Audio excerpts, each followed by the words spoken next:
McGuffey Art Center, we are one of the oldest run arts organizations in the country. We're hanging in there. Through COVID, we've been closed and open and partially open and all kinds of things.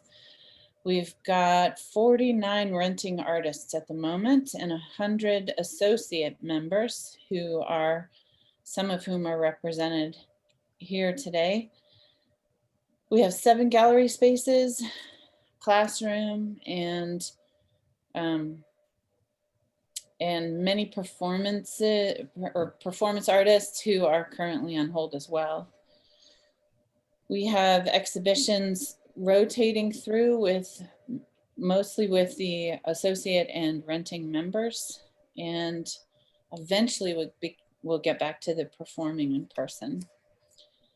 So far, we're hanging in with COVID. We've got exhibitions up. We have small numbers of people coming in to visit. We have put our First Fridays on hold.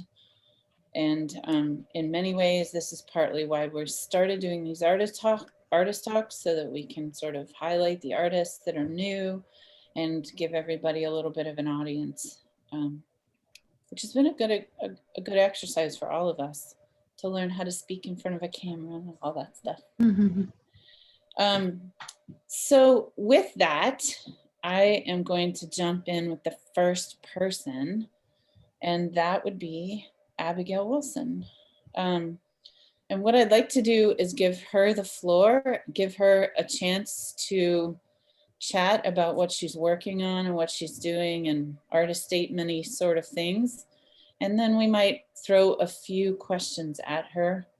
If you want to send questions in, feel free. I've got a few in my pocket. And with that, Abigail, why don't you take it away? Hey, thanks, Michelle. It's good to see everybody today. Good. Turn your volume up a little. Me? Yeah. How about I get closer? I'm not sure I can turn my mic up. I am a printmaker, and I just started running a space out in McGuffey. I was part of the incubator program last year, which has really helped me dive back into my art practice after many long years. I do have a formal education in printmaking, but as any creative knows, the learning that can happen outside of an institution is often much more profound, and I definitely enjoy that process. Printmaking appeals to me because it's a very visceral and exacting medium. It has a really interesting mix of meticulous planning and improvisation, and you're always working on something that is not the end product. So a lot of my prints are block prints, and I'm carving a piece of wood that in the end I just throw away or turn into another piece of art. And that to me is a really interesting piece of magic where I'm always surprised by what comes out the other side. Most of my work has to do with questions of identity and the experience of consciousness. So I'm looking at both my own experience of myself and who I am, as well as that deeper level of consciousness, which we might call collective. I think there are a lot of ways to talk about it. And so I present the blend of these different levels of consciousness through often mixed images. So here you see my portrait mixed with a landscape that has had a significant part of my life. And I feel like there's a part of me there in that landscape and a part of that landscape in my own consciousness. And so I just have lots of questions around what it means to be aware. And I try to answer some of that through my art. I also recognize too that art creates life. As anybody who's watched a lot of Simpsons knows, a lot of that stuff kind of comes true. And I don't think it's that they predict the future. It's that artists create their own language of symbols and archetypes that we sort of introduce into the psyche of our viewers, sometimes without them really being aware that that's happening. And so when I create my works, I try to use a symbolism that will help bring people more towards harmony and sort of give them their own language for approaching the deeper levels of experience besides just the paying the bills part, and instead connecting with that deeper aspect of self-actualization, which to me is also a large part of the creative process. So I could talk for a long time, but I think that's been a couple minutes already. I'll go ahead and open it up to questions if anybody has some. So I haven't seen any in the chat, Abigail, but I'm gonna throw in there. When you studied printmaking, did you study the other methods and then sort of work through it until you got to the relief, at the relief side of things, and that's where it clicked? Yeah, I studied etching, stone lithography, even screen printing. And I can't really say particularly why woodblock printmaking was what really grabbed me, except that it was so visceral. Like I didn't really like using acids and screen printing because it didn't feel like it was in my body. But I really enjoy the sculptural aspect of printmaking. It used to be too where the printmaker and the artist were two different roles. The artist would create the image and then the printmaker would print the edition, so to speak. And honestly, I'm really attracted to that aspect of the creation process. And so just the fact that it's so involved as a technical field really fascinates me. And woodcut and stone lithography were my favorite. And stone lithography, if anyone's ever tried it, you have to like shape the stone before you can even draw on it. And it's even more exacting than relief. And I would do that in a heartbeat. There's something that I just love about how demanding it is. Well, part of the reason I ask is because there's such a different way to think about the reductive quality of the sort of take away the things you don't want printed in relief, and there's a kind of opposite approach for intaglio, silkscreen, even stone lithography. And I always found for myself that the relief was the least intuitive for me, because the taking away of something when I really want to just build it up was a difficult challenge for me. Yeah, and I think I like those mental gymnastics too. Right. I like to explore my unconsciousness through meditation and flow state and all kinds of things. And so, so learning how to do those sort of perceptual gymnastics is part of the fun. Awesome. Thank you. Well, thank you, Abigail. And I think if we're good, well, here we go. How do you feel the process of art making affects your consciousness? Ooh, that's a good one. Ooh, that is a good one. That generally would take a longer answer too. Right. Have a seat. I think for me, making art on a personal level is very much a part of like my healing process.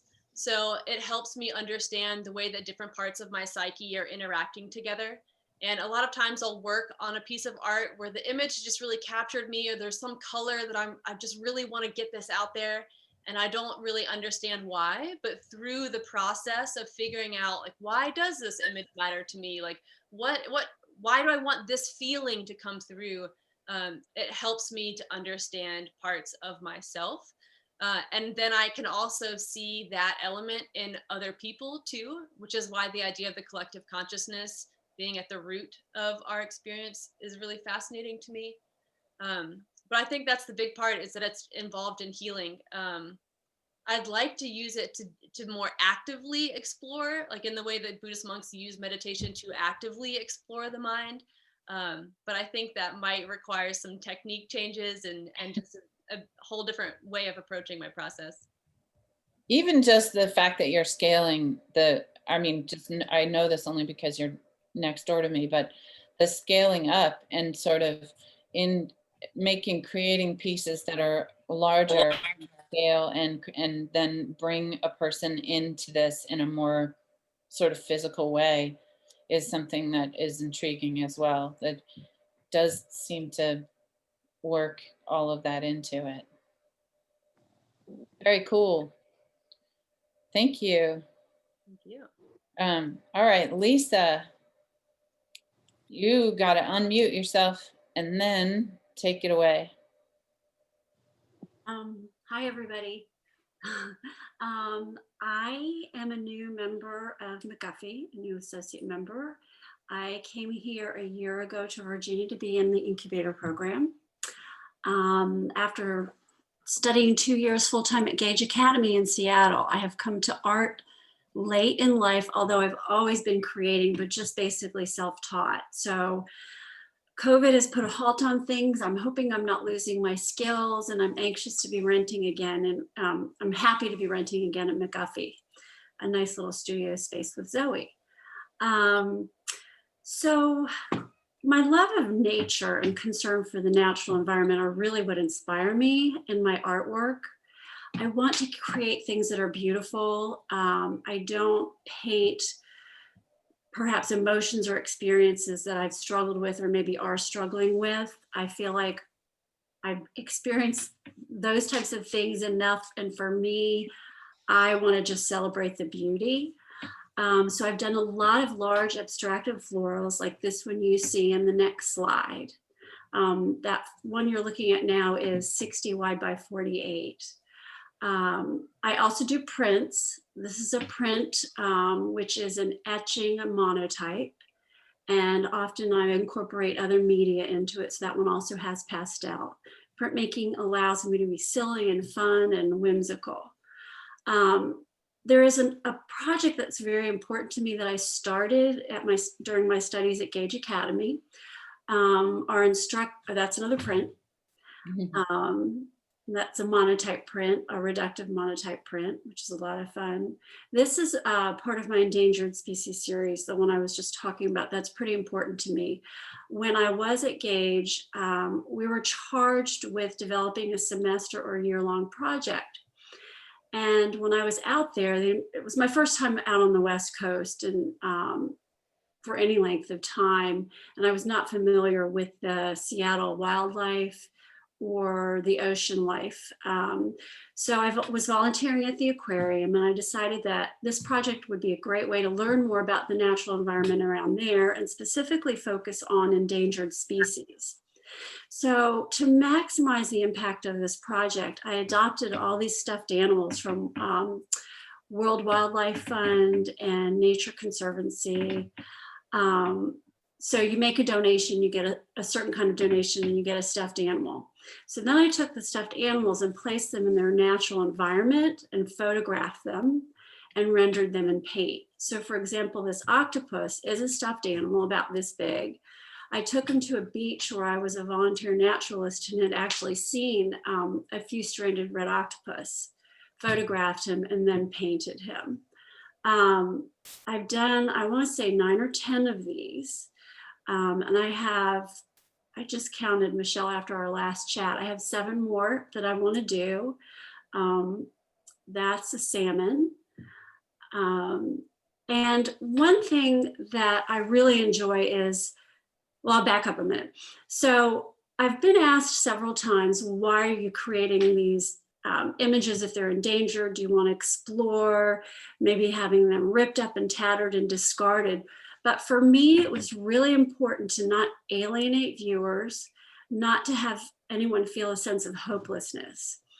I know feeling hopeless can often shut people down. You can't deal with the impact of that. And maybe that keeps you from doing work to conserve nature or whatnot. So I really wanted to first draw people in with some whimsy and have a closer look, and then think about what that means.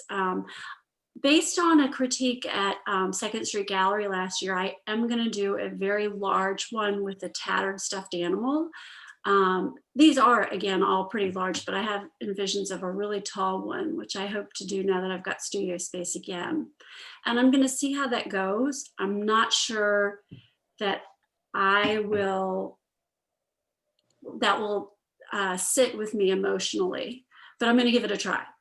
And the one other thing I'll say is that being in the incubator studio, we have people coming through on the first Friday art walks and whatnot.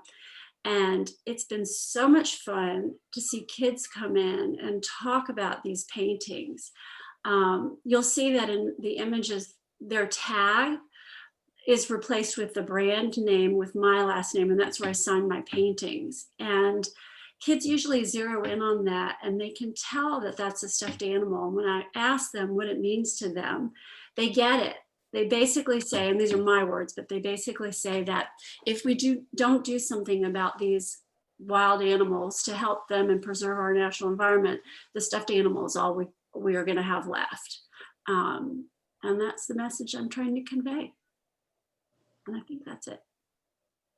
Awesome. So Lisa, I did have somebody the other day, or I was talking about your work, and they asked why stuffed animals. And I said, well, there is something, at least from what you have spoken about a little bit, but there is something about the immediacy of holding something in your hand that represents what you're trying to create an attachment to. But there's something real about this sort of attachment idea, where if you're presenting something that you say, look, this is something we need to hold on to.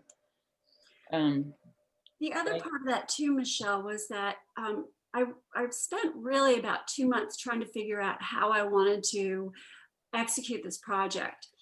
And I wanted to do something that's never been done before.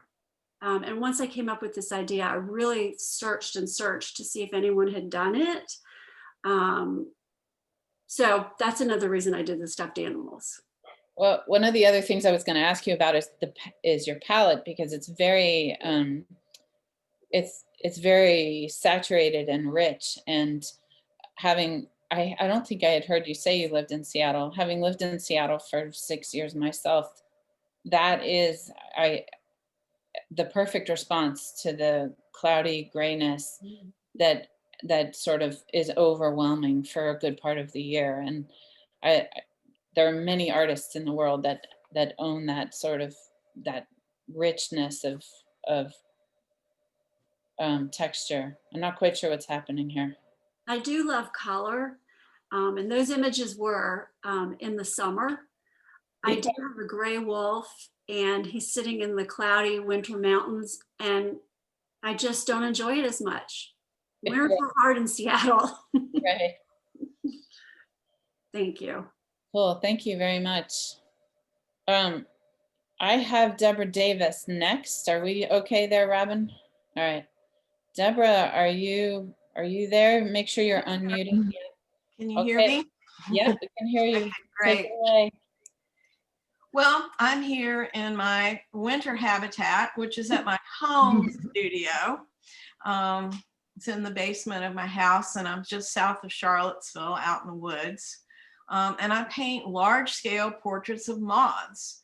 I've seen all the moths that I paint at my home, and I depict them in natural resting poses. That's how the moth is going to look if it lands in front of you.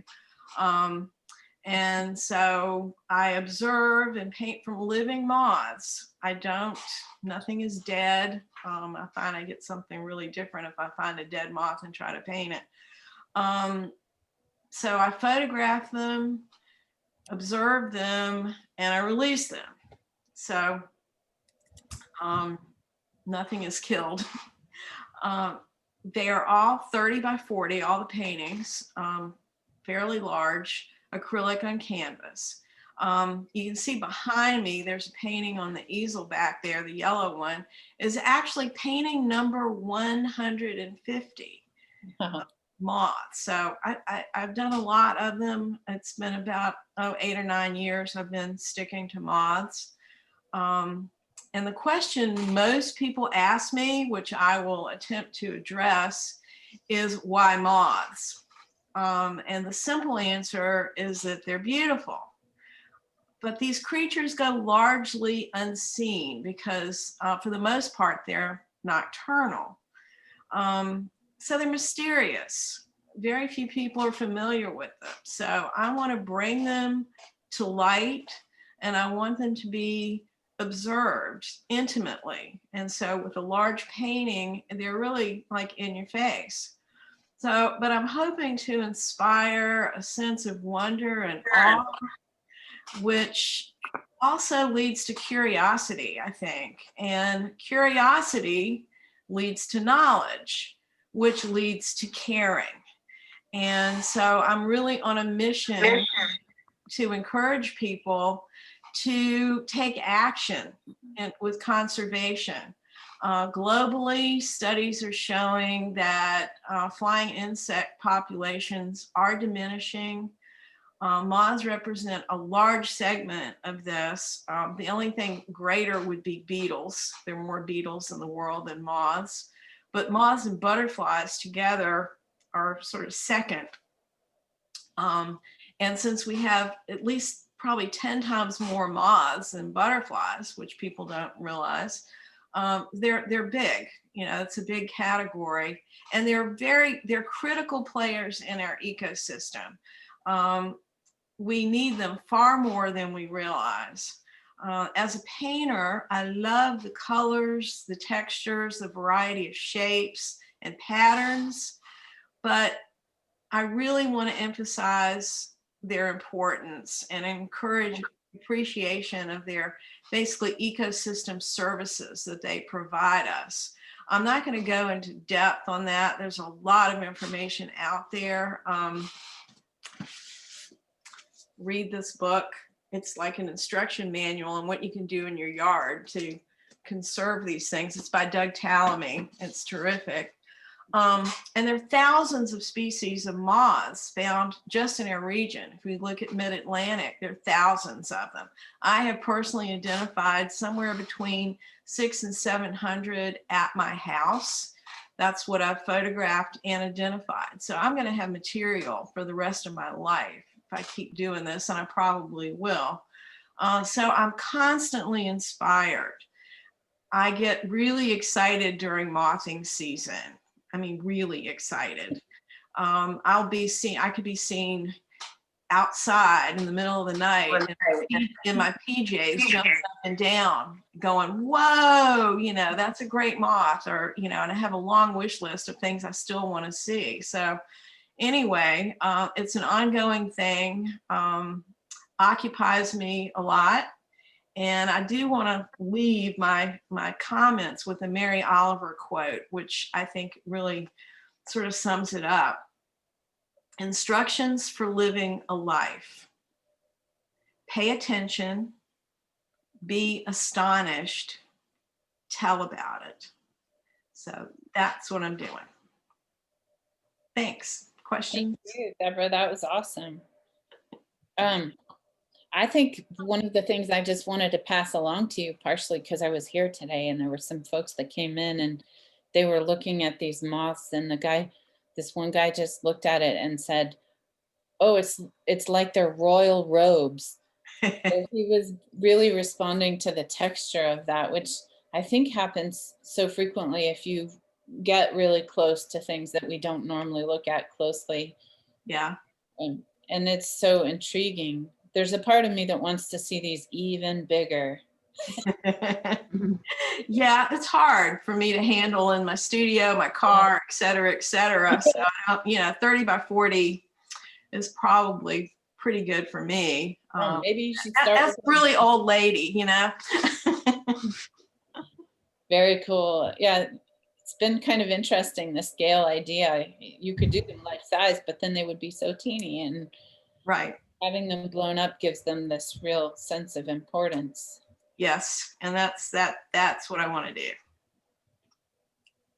Awesome. Anybody else have some questions? No? All right. I think we're on to Logan. Logan, if you unmute yourself. Yes, sorry, I was making a fun comment about the moths. I love the way, to me, in my mind, I see it as underneath a microscope, like almost like a scientific, like how it does, it's not flat, but sort of looking that way. Yeah. Anyway, I'm Logan McKeithen. I am from Charlottesville, and I paint large scale, primarily clouds. I've oil and acrylic cloud work. I am from a city. I grew up in Washington, D.C., so I am a very urban person, and I've been down here for 6.5 years, and I've been fascinated by why just paying attention to what's going on in the sky is amazing here. And the changing, you can get up to Afton Mountain, and 1 minute it's fog, and then it's clear, and then it's a snowstorm, and just the trying to sort of capture that is super fun for me. My background is as a photographer, so for years, I did old-fashioned darkroom work, and even with a color printer, would do the manual color printer and then peel the layers off. And so I am very into composition, and am constantly framing and cropping and looking at even close-ups of my work that sometimes creates new work from existing work. So that is really important to me. And also, light and the effects, really just the effects of the clouds and the layers, and how that can, just trying to capture something that other people see but don't necessarily see in the same way that I do, and present that is really what I'm working on at the moment. Are there more questions, or? Well, I think we talked a little bit about this, but I'm really intrigued with the idea of this kind of mobile strip of painting, where if you take a close up of one and blow it up, and then you create another one. It's a cool idea, and one that I certainly am familiar with working with paper, because you tear stuff down. But with canvas, it seems like you can't tear it down as much. You just have to blow it up and make more. Right. You blow it up and make more. That's right. So, and it's, yeah. So I'm really, right now, I'm just really playing with shapes and the way that things, it's just really a visual framing. And I think I'm moving a little bit more abstract and playing with how the shapes interlock with each other, and the way that you can create. It's all sort of a vision, but it's a new way of looking at it, really. So, but yeah, the cropping is super fun, and definitely has its beginnings in photography for sure.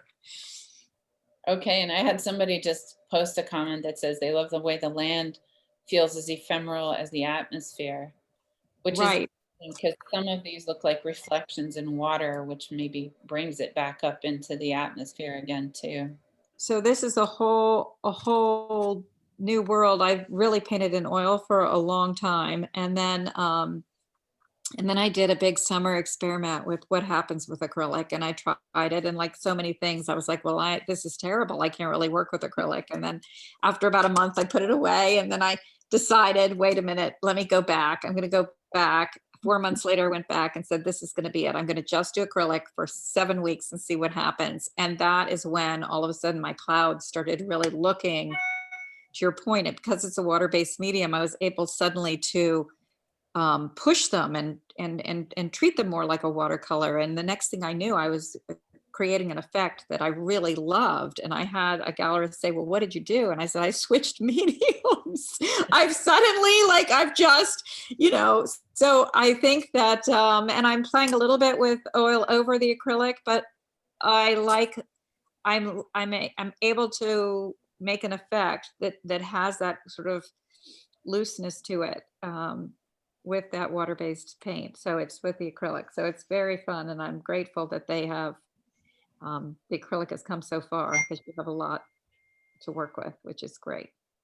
So I've had a couple of people say they like the abstraction in the sky and the colors. And I think the colors were something we had talked about before, but there's something very,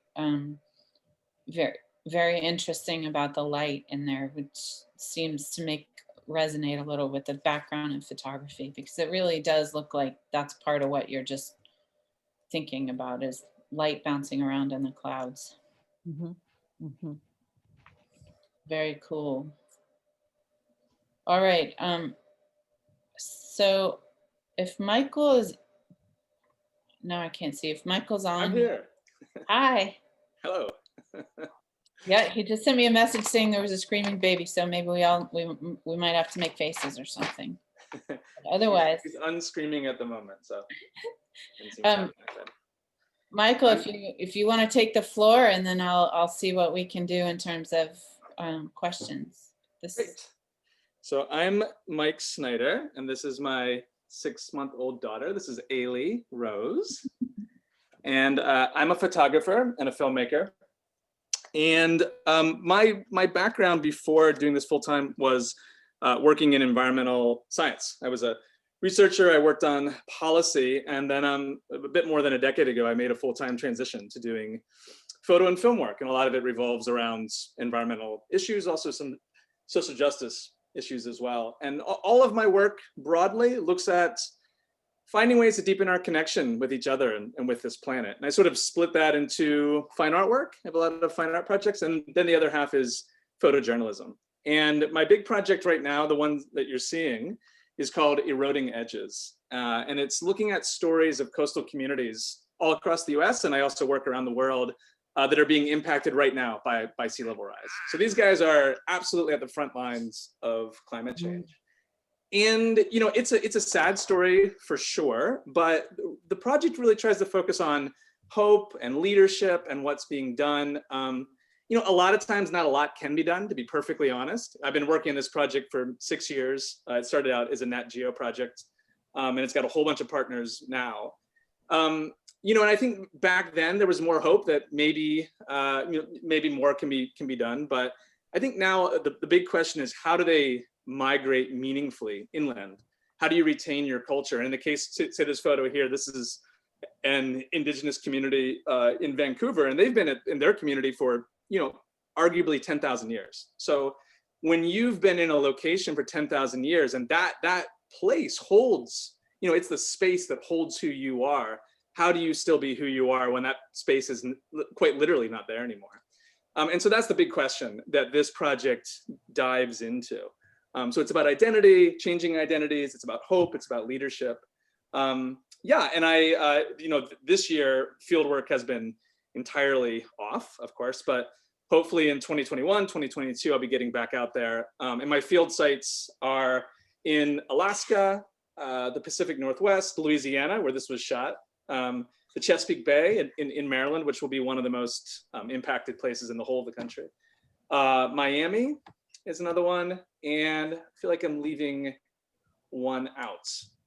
Hawaii we're looking at doing, but yeah, so that's this project. It's photography, but it's also, as I said, I do mixed media. So, well, no, that's the wrong term. I do a number of different kinds of media. So film as well. And rather than doing a documentary film, we'll probably do serial storytelling. So I'm pitching to PBS right now. They have not yet said yes yet, so that's in confidence. But I've worked with Vox in the past as well, and so Vox may also be interested in picking up this work too. As you can see, my work's sort of a mixture of what you might call photojournalism with portraiture, and I think for me broadly, I started out doing a lot of landscape work, but I moved on to people because I just think they're by far the most interesting subject matter. I mean, people are so hard to work with. And for me as a photographer, it's that difficulty. Yeah, do you think so too? Do you agree? People are hard, aren't they? They're tricky. But you know, getting access into these communities, getting trust, you know, getting to learn who they are and getting buy-in to be there and get in close is part of what really drives me. You know, without that, and again, really, that's the hardest thing. I'm just not motivated, to be honest. So it's that difficulty that interests me. And then getting inside of people, you know, really creating images that show the inner landscape, you know, what the experience of this is like. That really motivates me. And it's a high ask. I think so little of my work maybe achieves that, but that's the target that I'm going for. Because I think, you know, climate change is, and environmental issues are just a scientific issue on a surface level, but underneath that, there's an emotional, spiritual, you know, component to this that I think really interests me. So that's what I hope my work's getting at. Wow.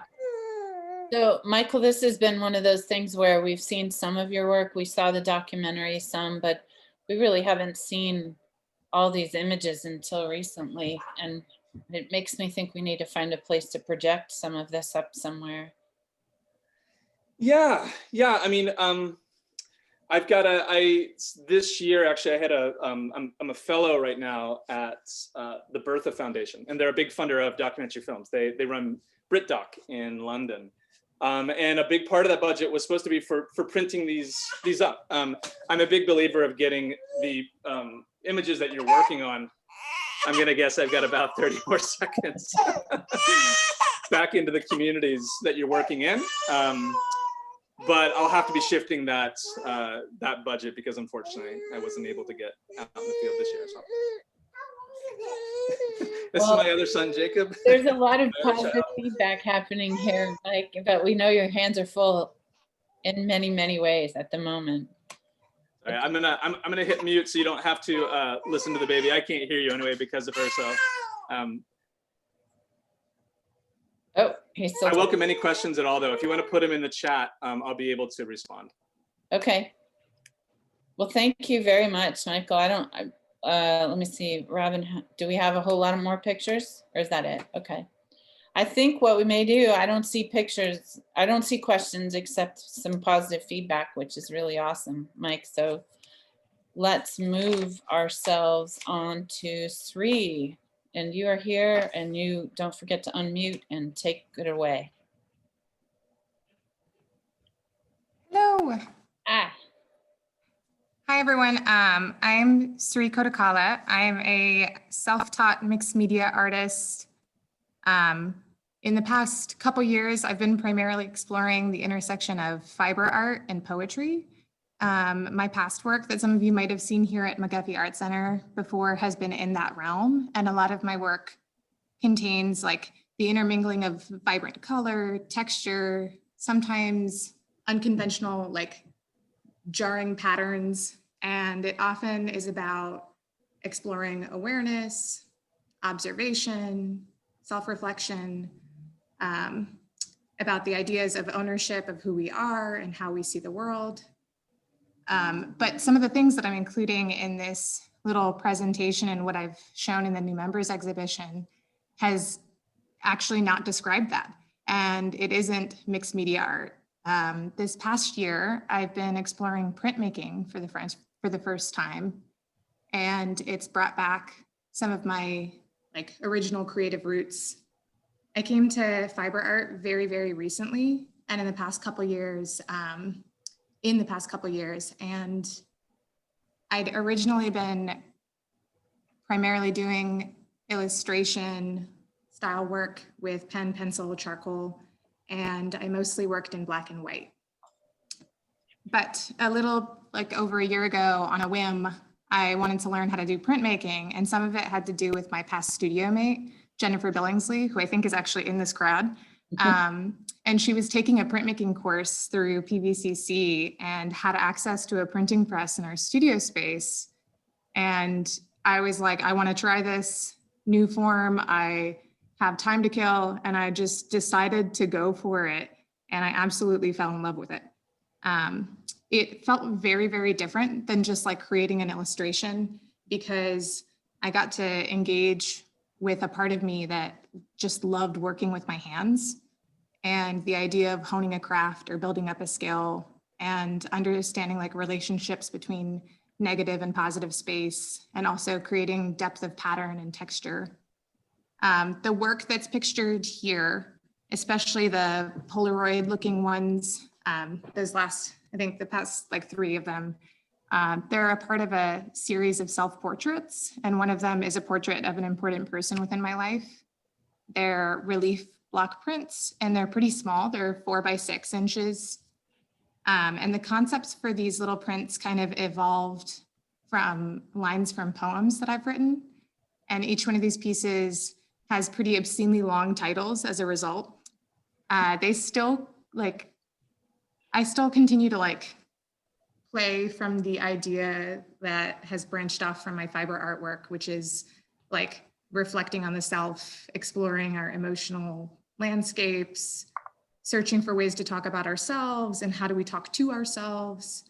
And I think a part of this printmaking series that I've been doing of these self-portraits or portraiture has kind of been developing into non-narrative stories through the use of imagery, little vignettes of a day in the life, with me being the protagonist, but relaying a relatable mood or a moment or an experience.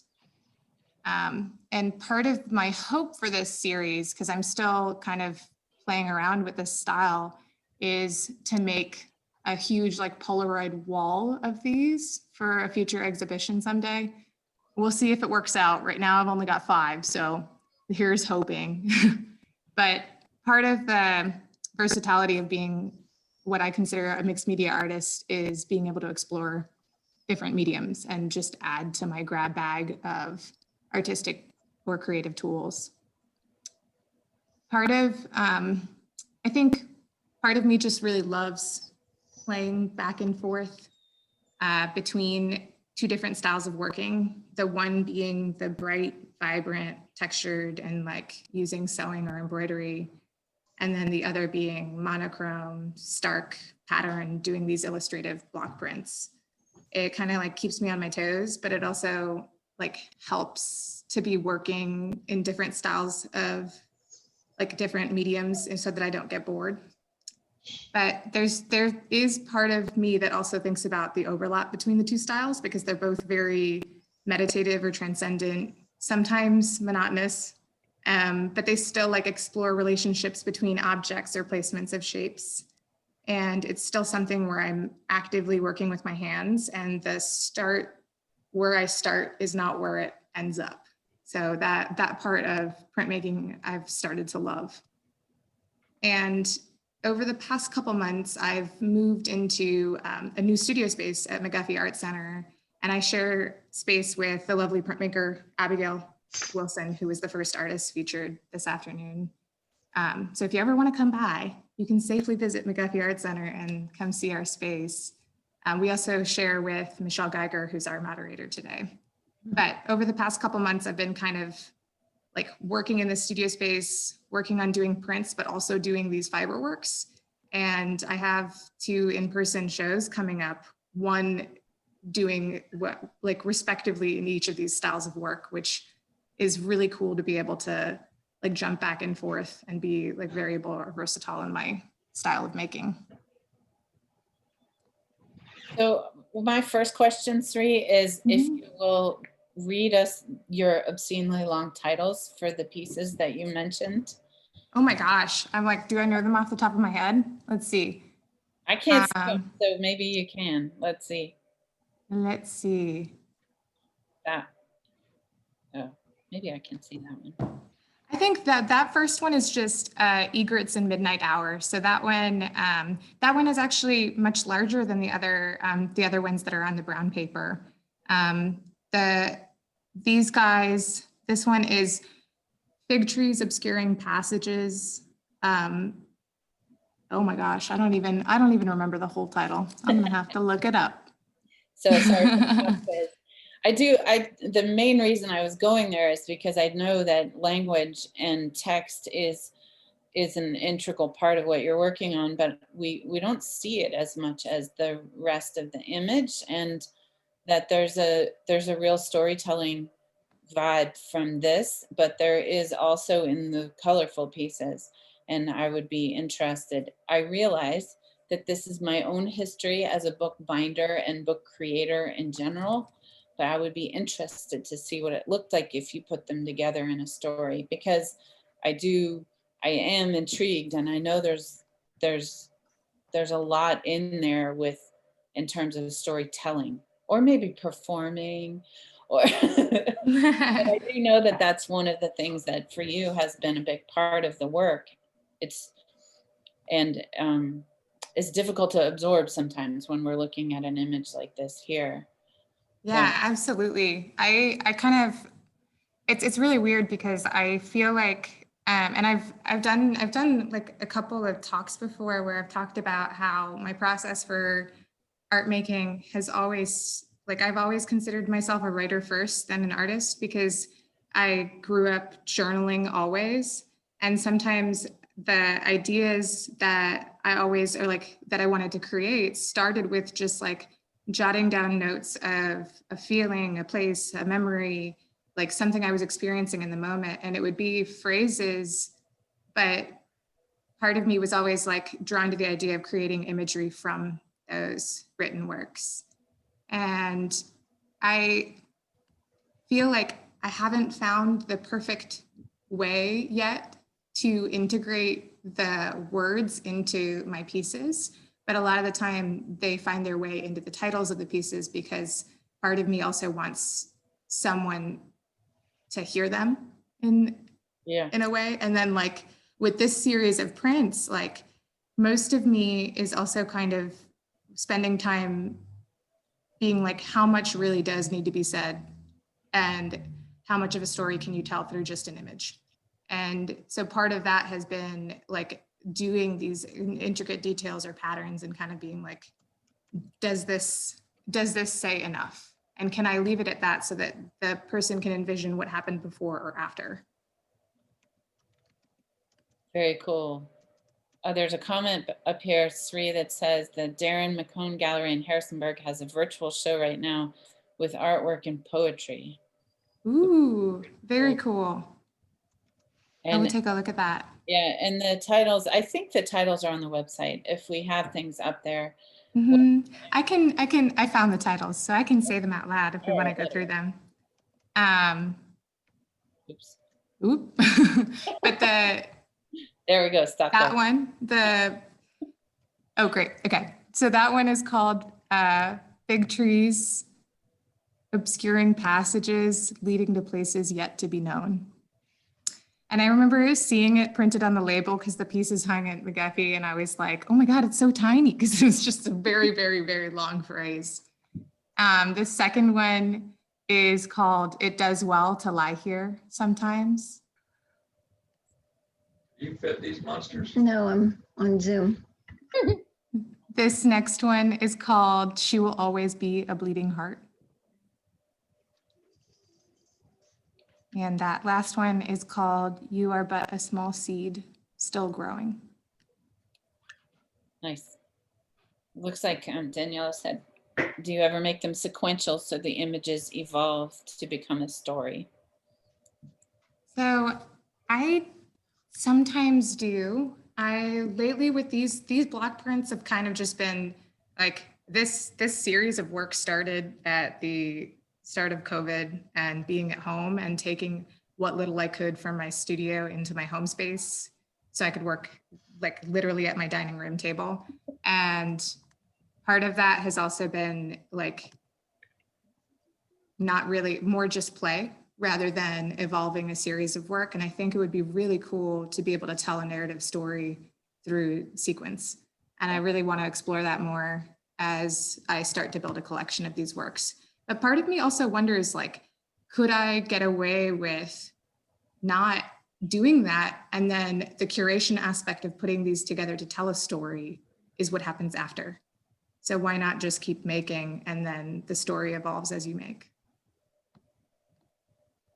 Intriguing. Yeah, comments that or the last one said the titles help. That I could see how that would do, but I could also see how you could create and then realize what story was created after. Awesome. I think we're doing all right here. I think it might be Zoe's turn.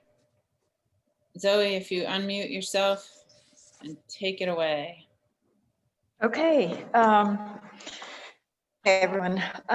So the work that I have in this show is seems a little all over the place. It spans about 16 years, with the one on screen now being the oldest.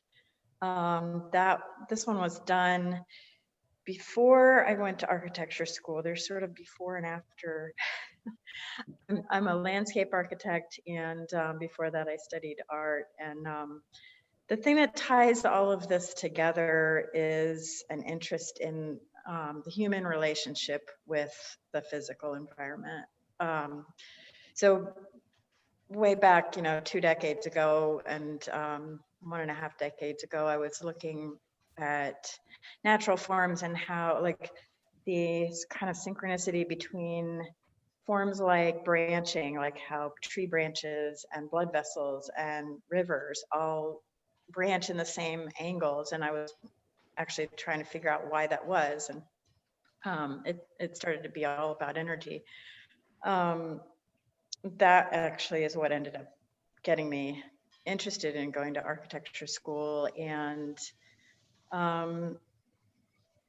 since then, I practiced in landscape architecture for a while. And at this point, I'm really kind of identifying as more of a hybrid, and I work in whatever medium fits the idea. And that means right now, this piece is an oil painting with cactus spines and survey tape, and it's kind of a precursor to the biggest project that I'm working on right now, which I'm not showing at this show because it'll be shown at an installation in July, which is about our ideas about land and property and how we think about possession. And I'm making 3 huge drawings. One of them, part of one is behind me, that focus on places that are important to Indigenous people. And those will be installed with a lot of words from everyone from Vine Deloria to John Locke about land and how we feel about land.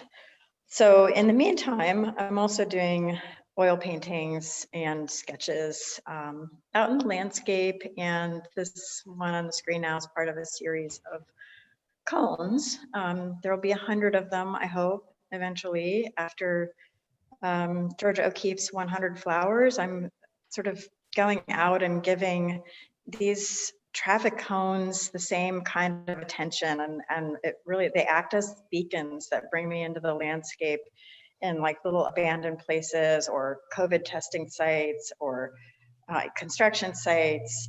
It's actually there. If you look for cones right now, they're everywhere. They always have been, but they're even more so now. And it's been a really fun kind of lens through which to find these different places. I also sketch them. I sketch them outside and then I bring them back and make them into paintings. But the process of sketching outside has been really, it's something I've always done, but I've gotten back into it just in these last few months. And that in itself has been a really fun experience because it, you know, people always stop and ask you what you're doing when you're sketching. And yeah, so I'm happy to answer any questions about any of these different bodies of work, but that's it in sum. Well, Zoe, I love the cones. There's something really lovely about that, taking something that is largely unseen, but it's actually designed to be seen, and elevating it to a place of, like, a formal place of appreciation, which I appreciate, and I can't wait to see 100 of them. It's going to be a while, but yeah, they're always saying something, you know, that they're warning you of danger, or I mean, they're not necessarily, because sometimes they're just abandoned and they, you know, they just kind of hang out in places. But at one point they had this intention, so they all have these stories, which it's kind of fun to me. So Deborah was asking how large the second piece, with the land and the thorns in it. That one was 22 inches by 22 inches. And what you can't see on that is that the thorns are actual cactus thorns, right? And you had spoken about that a little bit, but it's dimensional and in a flat drawing. Yeah, the geographic location of that is on the Tohono O'odham Reservation in Arizona. And that's Babo Kivari Range, which forms kind of the eastern border of the reservation.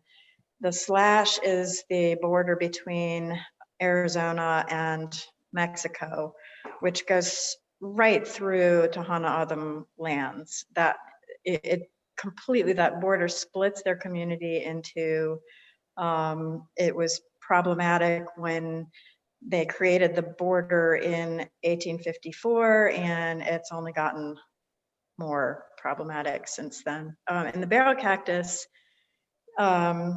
is pretty common in the Sonoran Desert. And it is really critical to people trying to cross the desert because you can get water out of it. So that's,